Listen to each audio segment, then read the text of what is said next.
So then how do you make an impression? Lauren's going to tell you about the new 3 R's, and you have a column there to take notes if you'd like. The new 3 R's.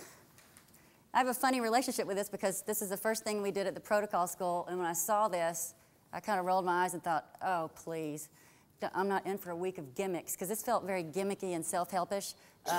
But later on, I had an epiphany about this, and this is really good stuff. So what are the old 3 R's? Reading, writing, arithmetic. The new 3 R's is record, recall, and recreate. As I said, this felt very gimmicky to me, and I thought, ugh. And it turns out I was not in for a week of this. This was only one of 2 gimmicks they did. But it was later, I was preparing for my first seminar, and I was actually doing remembering names. And there's an orthodontist in my town in West Virginia who was unbelievable at remembering names. Just remarkable.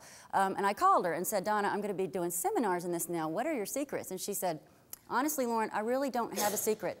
All I can tell you is when I'm talking to someone, I am 100% tunnel vision focused on what the person is saying.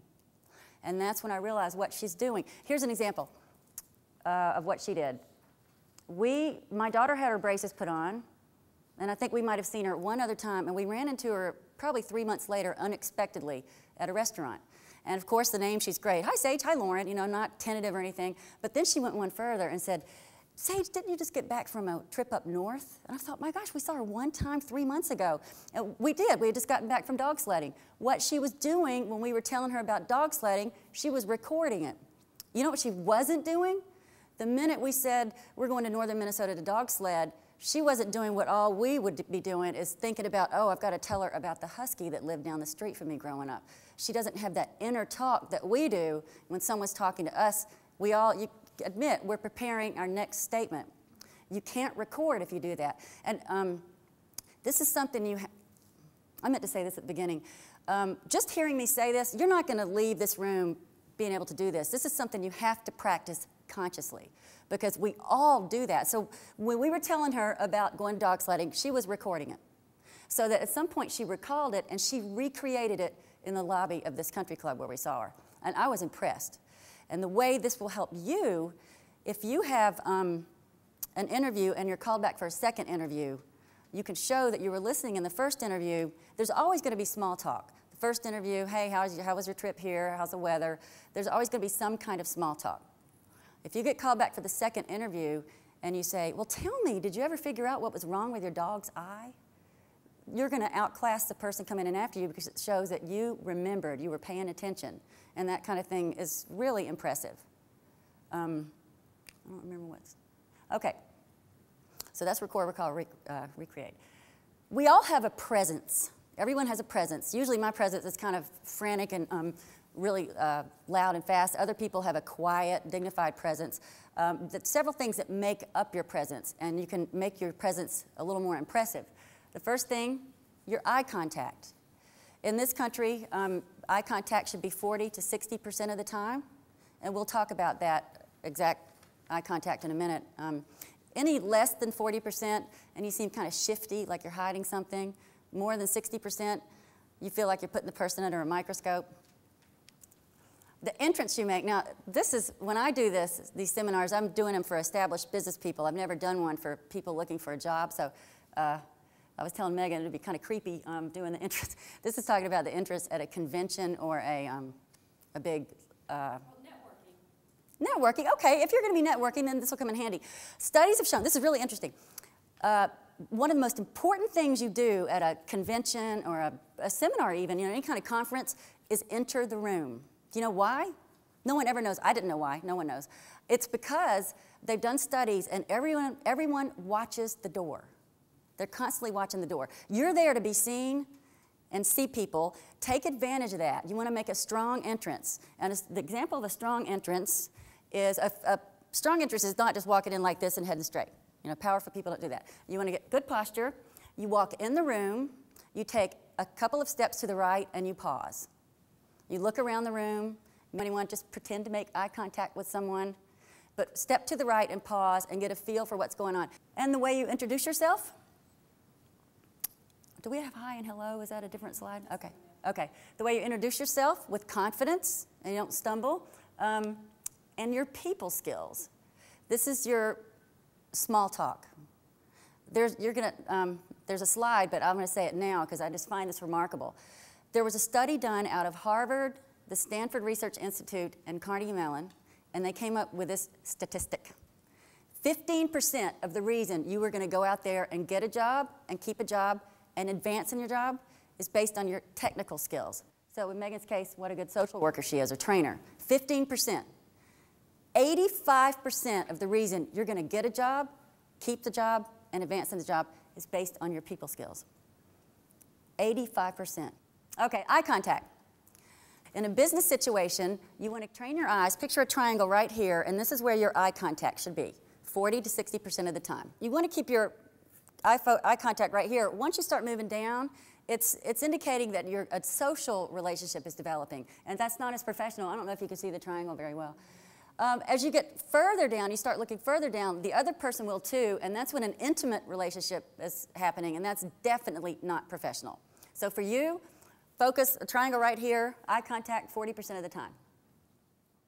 Oh, and if you're interviewing with more than one person, you want to make sure that you're looking, you're moving your eyes to each person.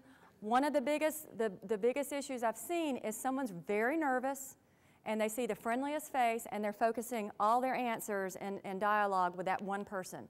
So it's really important that you shift your gaze. That's a good point. Haven't you all been in a seminar? I don't think Megan and I are doing it, but I've been in a seminar where the person's just talking to me the entire time. And it's uncomfortable. Yeah, if you're nervous, you tend to do that. That's a good point. You want to get noticed. You definitely want to stand out. So your eye contact is part of your presence, your posture, and your handshake. Your handshake is part of your body language. And what we know with communication is that 55% of the way we communicate is through your body language. That's why professional image is so important, how you carry yourself. 38% is your tone, how you speak. You have a low voice, high voice? Is it very abrupt? You need to work on that. And the pace. Both Lauren and I tend to talk very quickly. So we have to consciously slow down not only our talk, the way our speech, but when we walk, things like that. You should see me eat. And then 7% is just your words. But that handshake, once again, is what demonstrates your confidence, and people will remember handshakes. You've all had the wet fish? Okay, well, we're going to go over it, and we're going to practice it. I read somewhere 90% of the opinion someone forms of you that happens in the first few seconds that you meet. So it's crucial. All these things are crucial. Okay, handshake. Handshake is a form of communication that everyone understands. It's around the world, even in Japan where they bow. Everyone shakes hands now. In this country, we shake from the elbow, not from the wrist and not from the shoulders. 2 smooth pumps from your elbow. That's different in other countries. You want a shoulder-to-shoulder stance, so you don't want to be standing like this and shake someone's hand. Shoulder-to-shoulder. I was telling Megan, your feet should be about 12 inches apart. You should be about 19 inches away from the person whose hand you're shaking. And your right foot should be about 2 or 3 inches ahead of your left. But that is certainly not to say that, wait, okay, hold on, I'm going to shake your hand. Wait just a second. Now, could you back up? Back up. No, yeah, that's good, right there. No. But that's what you want. And you don't want to, especially if you're a woman, you don't want to shake someone's hand like this. You just want to kind of flex your knees and shake that way. People don't like to shake a sweaty hand. You can spray your hand with a fragrance-free antiperspirant. It takes 24 hours for it to go into effect, but if you tend to have sweaty hands, I would recommend that. No one wants to shake a sweaty hand. If you really have a problem, apparently there are people out there that antiperspirant won't help, you should see a doctor, because I think they can help you.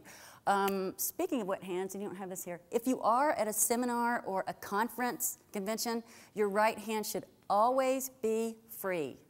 Your left hand can hold one thing, a plate or a cup. So even when you're not meeting someone, train yourself to keep that glass of ginger ale or the gin and tonic in your left hand. Because what happens if it's in the right hand, someone comes up, you switch it over to shake someone's hand, it's cold and wet.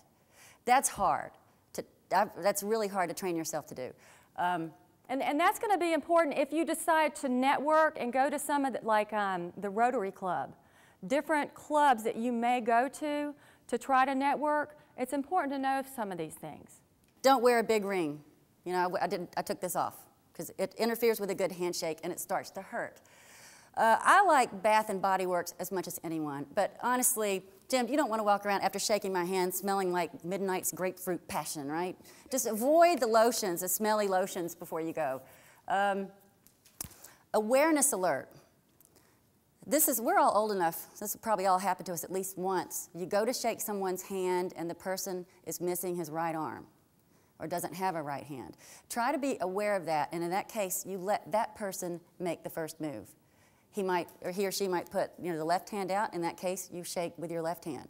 Or the person might choose not to do anything. But try to keep that in mind, especially if you're networking and you're shaking a lot of hands, because it does happen. The handshaking rules in this country, gender plays no role. Business or socially, gender plays no role. Older women socially tend to put their hand out first, but gender plays no role in who extends the hand first. And remember this. The person who extends his or her hand first has the advantage. Hasn't that all happened to you? Hasn't that happened to all of you? You're talking to someone, and then the person says, well, hi, I'm Meagan Palmer. And inside I go, oh, why didn't I do that? Because now she's the boss of this conversation. It's really true. So go ahead and put your hand out first.